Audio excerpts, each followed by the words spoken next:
The math খুব YouTube চ্যানেলে প্রত্যেককে স্বাগত জানাই। দেখো, আজ যে প্রশ্নটা নিয়ে আলোচনা করব সেটা হচ্ছে কি, যদি A B C D E এই পাঁচটি পরপর ক্রমিক যুগ্ম সংখ্যা হয় এবং এদের গড় যদি 52 হয়, তাহলে বি এবং ই এর মান কত? এই টাইপের প্রশ্নগুলো করার জন্য যে টার্মগুলো সম্পর্কে তোমাদের স্বচ্ছ বা ক্লিয়ার ধারণা থাকা প্রয়োজন আছে, এবং এই টাইপের অঙ্ক করার ক্ষেত্রে কোন কোন নিয়মাবলী ফলো করতে হবে আমাদের, আমি সম্পূর্ণ ডিটেলসে ডিসকাশন করব। আশা করব ক্লাসের শেষে এই সমস্ত টপিক সম্পর্কে তোমাদের ধারণা স্বচ্ছ হবে এবং এই টাইপের অঙ্কগুলো কীভাবে করবো সেগুলো তোমরা সহজে করতে পারবে। অঙ্কটা করার আগে আমাদের প্রতিটা টার্ম সম্পর্কে জেনে নেওয়া প্রয়োজন আছে। তাহলে দেখো, প্রশ্নে কি বলা আছে, যদি A B C D E ক্রমিক জোড় সংখ্যা, জোড় যেটাকে আরেকটা কি ভালো নাম রয়েছে, যুগ্ম সংখ্যা বা ইভেন নাম্বার হয়, তাহলে তাদের অ্যাভারেজ বা গড় কত দেওয়া আছে? 52 দেওয়া আছে। তাহলে তোমাকে এই বি এবং ই এর মান বের করতে হবে। এবার তাহলে অ্যাভারেজ বা গড় বিষয়টা কি? মনে করো তোমার সাবজেক্ট হচ্ছে তিনটে, যদি তিনটে সাবজেক্ট থাকে তাহলে তুমি মনে করো বাংলা, ইংলিশ আর ম্যাথ। তাহলে বাংলাতে 100-এ তুমি 90 নাম্বার পেয়েছো, ইংলিশে তুমি 100-এ 80 নাম্বার পেয়েছো এবং ম্যাথে তুমি 100-এ 100 পেয়েছো। টোটাল কত নাম্বার পেলে? 270 নাম্বার। তাহলে যদি টোটাল 270 নাম্বার তুমি যদি পাও, তাহলে এই তিনটে সাবজেক্টে তুমি প্রতিটা সাবজেক্ট কিন্তু আলাদা আলাদা নাম্বার পেয়েছো, কিন্তু তাদের গড় আমি কি করে বের করব? এই তিনটে সাবজেক্টের নাম্বার যোগ করব, তার সঙ্গে আমি যদি সাবজেক্টের সংখ্যা দিয়ে তাকে ভাগ করি, তার মানে গড়ে কত নাম্বার পেয়েছি, 90 নাম্বার পেয়েছি, সেটা পেয়ে যাবে। দেখো, গড় আর পার্সেন্টেজের মানটা কিন্তু একই আসবে অলওয়েজ। তাহলে একইভাবে যদি আমরা পার্সেন্টেজ দেখি, তাহলে 300 আর 300-এর মধ্যে যদি 270 পাই, তাহলে 100-এ কত পাবো? তাহলে 100-এ দেখতে পাচ্ছি আমরা কাটাকাটি করে 90% আসছে। তাহলে আমি অ্যাভারেজ কত নাম্বার পাচ্ছি? 90, এবং পার্সেন্টেজ কত পাচ্ছি? 90% নাম্বার পাচ্ছি। তাহলে আশা করবো তোমাদের গড় ব্যাপারটা ক্লিয়ার হলো। আমি যদি ফর্মুলার মাধ্যমে দেখি গড় কী করে বের করবো, তাহলে যদি তোমার কাছে n সংখ্যক নাম্বার থাকে, তাহলে তুমি কি করবে? প্রতিটা সংখ্যাকে তুমি যোগ করবে, আর তোমার সংখ্যার যে নাম্বারটা যদি n সংখ্যক থাকে তাহলে n দিয়ে ভাগ করবে। যদি n-1 সংখ্যক টার্ম থাকে তাহলে n-1 সংখ্যক টার্ম উপরে তুমি যোগ করে লিখবে আর নিচে n-1 লিখবে, তাহলে সেক্ষেত্রে তুমি গড়টা পেয়ে যাবে। তাহলে এবার আমরা অঙ্কের দিকে আস্তে আস্তে যাই। ক্লাসের কিন্তু উদ্দেশ্য সেটা নয় যে শুধুমাত্র প্রশ্নের সমাধান করব। আমার মেইন উদ্দেশ্য হচ্ছে কি, অঙ্কটা করার সময় যে যে টার্মগুলো তোমাদের সামনে আসছে, সেই প্রতিটা টার্ম সম্পর্কে তোমাদের ধারণা যেন স্বচ্ছ থাকে, পরিষ্কার একদম ক্লিয়ার থাকে। তাহলে কি হবে? তোমরা সহজে অঙ্কটা সমাধান করতে পারবে। তাহলে এবার আমরা প্রশ্নের দিকে যাই। দেখো কি বলা আছে, A B C D E ক্রমিক যুগ্ম বা জোড় সংখ্যা। তাহলে ক্রমিক কথা কি? পরপর, যেমন 1 2 3 4 5 6 7 8, এটা কি ক্রমিক, অর্থাৎ পরপর সংখ্যা। যে সংখ্যাগুলো পরপর সেই সংখ্যাগুলোকে ক্রমিক সংখ্যা বলবো।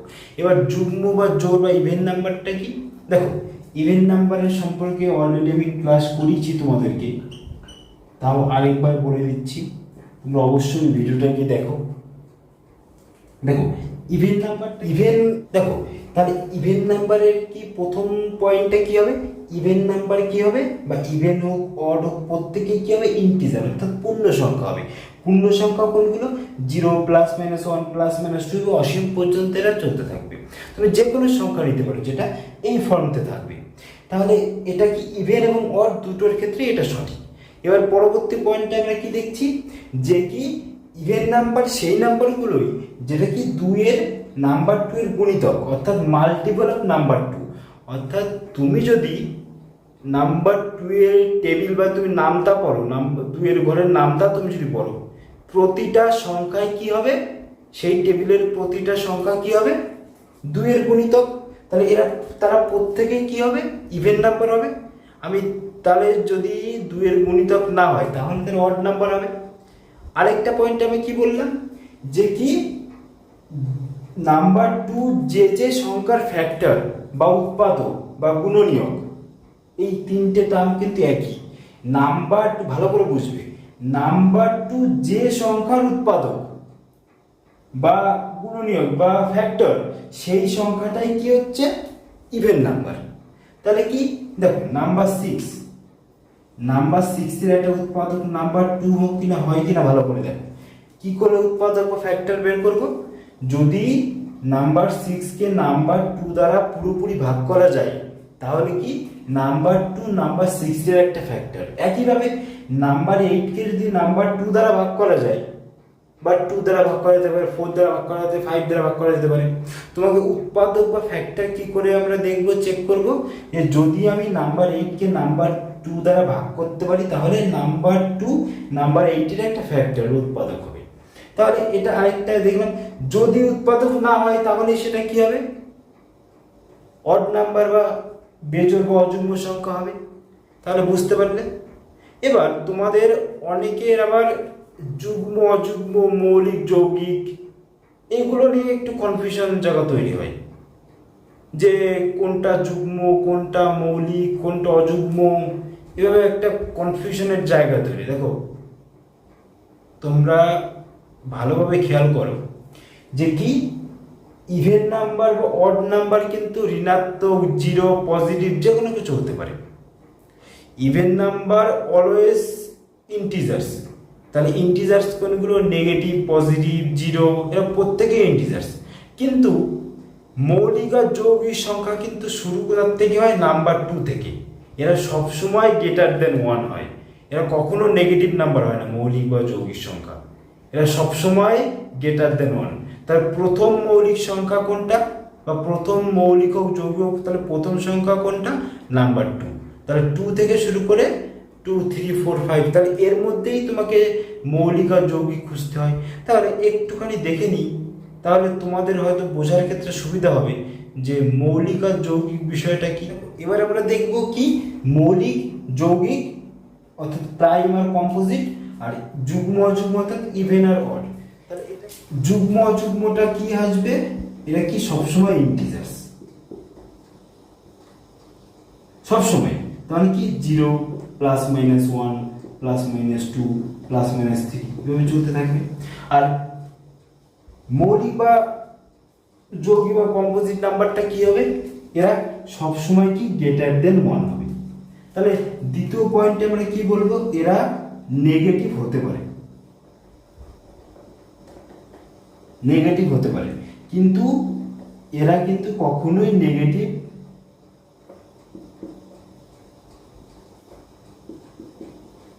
ওর জিরো এরা কিন্তু হতে পারে না। এটা কিন্তু নেগেটিভ হতে পারে, এর মান কিন্তু জিরো আসবে। আবার কি বলা যায় যে যুগ্ম অযুগ্ম ক্ষেত্রে কি বলা যায়? যদি কোনো সংখ্যাকে নাম্বার টু দ্বারা ভাগ করা যায়, তাহলেই সেটা যুগ্ম সংখ্যা হবে। যদি নাম্বার টু দ্বারা কোনো সংখ্যাকে ভাগ না করা যায়, তাহলে সেটা কি অযুগ্ম সংখ্যা হবে। কিন্তু প্রাইম বা কম্পোজিটটা কি? প্রাইম নাম্বার হচ্ছে এমন সংখ্যা যে সংখ্যাকে শুধুমাত্র এক দ্বারা এবং সেই সংখ্যা দ্বারা ভাগ করা যায়, এর বাইরে কোনো সংখ্যা দ্বারা কিন্তু ভাগ করা যায় না। কিন্তু কম্পোজিট নাম্বারটা কি আসবে? যে কি এক দ্বারা, সেই সংখ্যা দ্বারা এবং অন্য যে কোনো সংখ্যা দ্বারা কি এই কম্পোজিট নাম্বারটাকে ভাগ করা যাবে। তাহলে কম্পোজিট ক্ষেত্রে কি হবে? এক দ্বারা ভাগ করতে পারবে, নাম্বার ওয়ান দ্বারা ভাগ করতে পারবে, সে নিজের দ্বারা নিজেকে ভাগ করতে পারবে, এবং কি অন্য কোনো সংখ্যা দ্বারা, অন্য কোনো সংখ্যা দ্বারাও তুমি কম্পোজিট নাম্বারকে ভাগ করতে পারবে। যদি ভাগ করতে পারো সেক্ষেত্রেই সেটা কি কম্পোজিট নাম্বার হবে। কিন্তু প্রাইম নাম্বারের ক্ষেত্রে অন্য কোনো সেই সংখ্যা এবং এক ছাড়া অন্য কোনো সংখ্যা দ্বারা ভাগ করা যাবে না। তাহলে প্রশ্নে কি বলা আছে? এরা পরপর ক্রমিক যুগ্ম সংখ্যা। তাহলে যুগ্ম সংখ্যা কি দেখলাম? দেখো আমরা জোড় সংখ্যাকে আমরা কিভাবে লিখতে পারি, জোড় বা বেজোড় সংখ্যাকে আমরা কিভাবে লিখতে পারি? দেখো জোড় সংখ্যাকে যে কোনো জোড় বা ইভেন নাম্বারকে তুমি এভাবে লিখতে পারো 2 × m, অর্থাৎ যেখানে mটা কি ইন্টিজার্স। আর অড নাম্বারকে তুমি কিভাবে লিখতে পারবে? 2n + 1, অর্থাৎ ইভেন নাম্বারের সঙ্গে তুমি যদি 1 যুক্ত করে দাও তাহলে তুমি অড নাম্বার পাবে, বা অড নাম্বারের সঙ্গে তুমি এক যুক্ত করে দিলে ইভেন পাবে, ইভেনের সঙ্গে এক যুক্ত করলে অড পাবে, অডের সঙ্গে এক যুক্ত করলে ইভেন পাবে। তাহলে কি প্রথমটা যদি ইভেন হয় তার পরেরটা অড হবে, এভাবে অল্টারনেট করে এরা চলতে থাকে। তাহলে এক্ষেত্রে প্রশ্নে কি বলা আছে, A B C D E এরা পরস্পর, এরা পরপর ক্রমিক যুগ্ম সংখ্যা, যুগ্ম সংখ্যাকে 2 × m এই ফর্মতে লেখা যায়। তাহলে আমি ধরলাম প্রথম যুগ্ম সংখ্যাটা 2m, তাহলে তার সঙ্গে যদি আমি এক যুক্ত করি নিশ্চয়ই তাহলে জোড় আসবে না, বেজোড় সংখ্যা চলে আসবে। আমি কি বললাম, যুগ্ম সংখ্যার সঙ্গে এক যুক্ত করলে বেজোড় সংখ্যা আসে। তাহলে আমি যুগ্মর সঙ্গে তাহলে এক যুক্ত না করে আমি যদি 2 যুক্ত করি তাহলে নিশ্চয়ই সেটা জোড় সংখ্যা আসবে। তাহলে 2m এর সঙ্গে তাহলে নাম্বার 2 যুক্ত করি, তাহলে এর সঙ্গে আবার নাম্বার 2 যুক্ত করি 4 আসে, এর সঙ্গে আবার নাম্বার 2 যুক্ত করি কত আসবে, 6 আসবে। তাহলে 1টা 2টো 3টে 4টে, তোমার টোটাল কটা দেওয়া আছে 1 2 3 4 5টা, তাহলে 2 × m + 8। তাহলে এরা কি প্রত্যেকে যুগ্ম সংখ্যা। তাহলে তোমাদের প্রশ্নে কি বলা আছে যে কি এদের গড়, অর্থাৎ কতগুলো আছে সংখ্যা এখানে 1 2 3 4 5।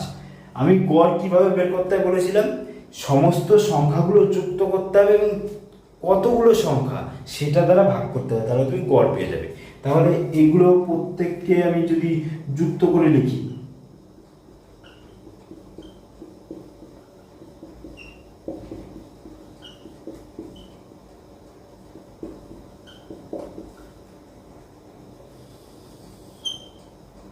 কটা সংখ্যা আছে 1 2 3 4 5, টোটাল 5টা সংখ্যা আছে।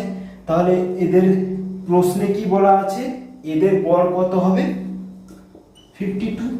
তাহলে এবার তুমি সমাধান করো, দেখো 1 2 3 4 5, তাহলে 2 × m কতবার আছে, 5 বার আছে। তাহলে এখানে 2 4 6 8, 6 4 10 8 আর 2 10, মানে তাহলে 20 আসছে। তাহলে কত 5 × 52। তাহলে এখানে আমরা দেখি কত আসে, উপরে 10m + 20/5 = কত 52। তাহলে উপরে থেকে 5 কমন যায় না, এটা কেন কমন নিলাম, কারণ নিচে 5 আছে আমরা কাটাকাটি করবো তার জন্য। তাহলে 52, তো এখানে কেটে গেল, তাহলে 2m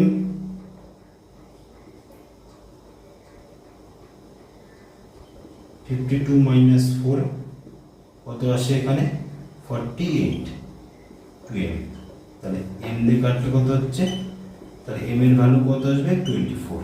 তাহলে আমাকে কি চেয়েছে যে b এবং e এর মান কত। তাহলে b এর ক্ষেত্রে এইটা যদি a হয়, এটা b হয়, এটা c হয়, এটা d হয়, এটা e হয়, তাহলে b এর মান কত হবে 2 × m মানে কত 24 + 2, তাহলে 24 2 কত 48 48 + 2 মানে কত হচ্ছে 50। অ্যান্সার একটা b এর মান কত 50, অর্থাৎ b এর মান কত 50 হচ্ছে। আর e এর মান কত 2 × 24 + 8, অর্থাৎ 48 + 8, তাহলে কত হচ্ছে 52। অর্থাৎ b এর মান কত হচ্ছে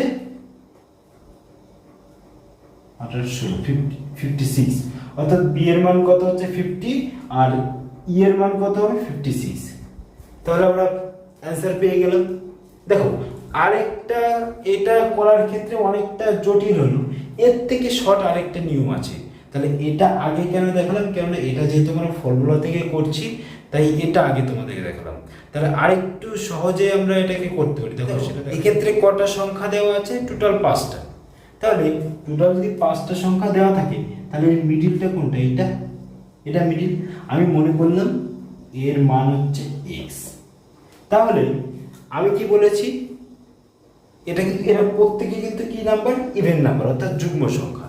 আমি কি বলেছি, যদি তুমি কোনো একটা যুগ্ম সংখ্যার সঙ্গে 1 যুক্ত করো বা তুমি 1 বিয়োগ করো তাহলে কি পাবে, অযুগ্ম সংখ্যা পাবে। আর যদি তুমি কোনো যুগ্ম সংখ্যার সঙ্গে 2 যুক্ত করো বা 2 বিয়োগ করো সেক্ষেত্রে তুমি কি পাবে, যুগ্ম সংখ্যা পাবে। তাহলে আমি যদি নাম্বার এক্স এর সঙ্গে নাম্বার 2 অ্যাড করি, তাহলে কি এটা একটা যুগ্ম সংখ্যা বা ইভেন নাম্বার হচ্ছে। এটার সঙ্গে আবার যদি 2 যুক্ত করি, তাহলে এই নাম্বার 2 অ্যাড করলে কি হবে, x + 4 হবে, এটাও একটা যুগ্ম সংখ্যা হবে। একইভাবে আমি এর সংখ্যার থেকে এর আগের এটা দেখো, কেন আমি পরপর, আমাকে প্রশ্নে বলা আছে কিন্তু ক্রমিক, এই কারণে আমরা পরপর লিখছি।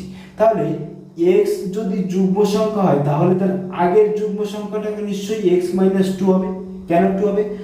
আমি বারবার করে বলছি যে যুগ্ম সংখ্যার মধ্যে গ্যাপ কত থাকে, নাম্বার 2 থাকে, আর অযুগ্ম সংখ্যার মধ্যে নাম্বার গ্যাপ 2 থাকে।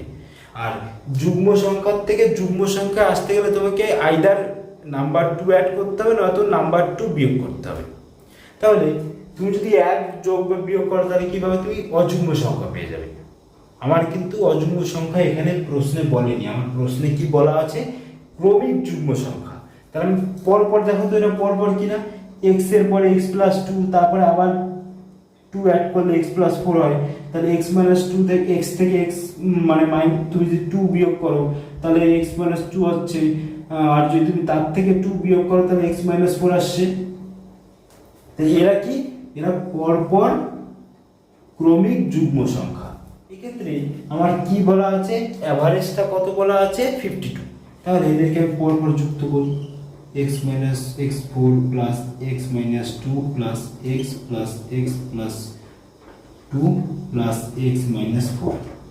তাহলে কতগুলো সংখ্যা আছে, মোট 5টা সংখ্যা আছে। তাহলে প্রশ্ন অনুযায়ী কি বলা আছে, কি বলা আছে, এদের গড় কত হবে, 52 হবে। তাহলে দেখো 4 কেটে যায়, 2 কেটে যায়, তাহলে কটা x পড়ে থাকে, 1 2 3 4 5। তাহলে উপরে 5x / 5, 52 কেটে গেলে x এর মান কত আসছে, 52 আসছে। তাহলে তোমাকে মান চেয়েছে b এর আর e এর। তাহলে 52 থেকে তুমি নাম্বার 2 বাদ দাও, তাহলে কত আসে, 50, যার মান হচ্ছে b। আর 52 এর সঙ্গে তুমি প্লাস করো 56, যার মান হচ্ছে e। তাহলে দেখো আমরা আগেও অঙ্কটা করলাম আর এখনো অঙ্কটা করলাম। দেখো এই ক্ষেত্রে অঙ্কটা কি অনেকটা ইজি বা অনেকটা সহজ হয়ে গেল। এই ক্ষেত্রেও দেখো বি এর মান 50 এসছে, ই এর মান 56 এসছে। এবার তোমাদের যেভাবে অঙ্কটা করতে সুবিধা হয় তোমরা সেই পদ্ধতি অবলম্বন করতে পারো। দেখো প্রশ্নে কি বলা আছে, প্রশ্নে বলা আছে বি এবং ই এর গুণফল কত। তাহলে বিটা কত পেয়েছি, আমরা 50 পেয়েছি, এবং ইটা কত পেয়েছি, 56 পেয়েছি। তাহলে 50 × 56, তাহলে 56 এ কীভাবে লেখা যায়, 50 + 6। তাহলে এটাকে আমরা 50 × 50 এটা লিখতে পারি, আবার 50 × 6 এটা লিখতে পারি। তাহলে এখানে কোন ফর্মুলাটা অ্যাপ্লাই করছি, distributive law of multiplication over addition. তাহলে এই ক্ষেত্রে আমরা কিভাবে লেখা যায়, a × b + c যদি থাকে, তাহলে a × b হয়, আর মাঝখানে প্লাস থাকে a × c হয়। তাহলে এই নিয়মটা আমরা অ্যাপ্লাই করছি এই অঙ্কটার ক্ষেত্রে। তাহলে এখানে কত পেয়েছি আমরা, 2500, আর এখানে কত পেয়েছি, 300। তাহলে কত, 2800 হচ্ছে অ্যাকচুয়াল অ্যান্সার। ডাক্তার যেভাবে রোগীকে সুস্থ করার জন্য অপারেশন করে, আমিও সেভাবে ম্যাথের অপারেশনটা করলাম। কেন করলাম, কেননা প্রতিটা টার্ম সম্পর্কে, প্রতিটা টপিক সম্পর্কে তোমাদের যাতে ধারণাটা স্বচ্ছ হয়। শুধুমাত্র এই অঙ্ক নয়, যদি এই টাইপের অন্য কোনো অঙ্ক তোমাদের সামনে আসে তোমরা হয়তো সহজে করতে পারো, তার জন্য এই চেষ্টাটা। তাহলে আশা করব প্রত্যেকের ভালো লেগেছে। যদি তোমাদের কোনো এই বিষয় সম্পর্কে কোনো মতামত থাকে তোমরা অবশ্যই কমেন্ট বক্সে জানাও, এবং তোমাদের কোন টপিকের উপর ভিডিও প্রয়োজন তোমরা অবশ্যই আমাকে জানাবে। আমি চেষ্টা করবো সেই টপিকের উপর ভিডিও